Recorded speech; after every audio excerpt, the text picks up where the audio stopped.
ആദ്യ ഹജ്ജ് വിമാനം ഇന്ന് പുറപ്പെടും. നെടുമ്പാശ്ശേരി വിമാനത്താവളത്തിൽ നിന്നും ഇന്ന് ഉച്ചയ്ക്ക് 12-നാണ് ഹജ്ജ് വിമാനം പുറപ്പെടുക. 17,883 പേരാണ് കേരളത്തിൽ നിന്ന് ഈ വർഷം ഹജ്ജ് തീർത്ഥയാത്ര നടത്തുന്നത്. ആദ്യ ഹജ്ജ് വിമാനം ഇന്ന് ഉച്ചയ്ക്ക് 12-നാണ് നെടുമ്പാശ്ശേരി വിമാനത്താവളത്തിൽ നിന്നും പുറപ്പെടുക. 17,883 പേരാണ് കേരളത്തിൽ നിന്ന് ഈ വർഷം ഹജ്ജ് തീർത്ഥയാത്ര നടത്തുന്നത്. ഹജ്ജ് യാത്രയ്ക്കായി എല്ലാ ക്രമീകരണങ്ങളും ഏർപ്പെടുത്തിയതായി മന്ത്രി പി രാജീവ് അറിയിച്ചു.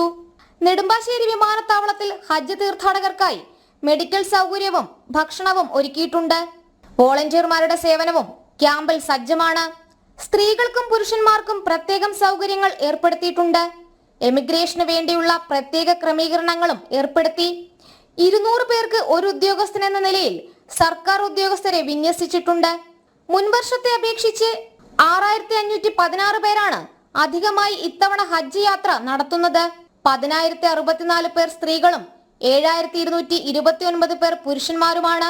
ജൂൺ 9-ന് അവസാനിക്കുന്ന രീതിയിൽ 16 ഹജ്ജ് സർവീസുകളാണ് ഉണ്ടാകുക. ജനം, കൊച്ചി.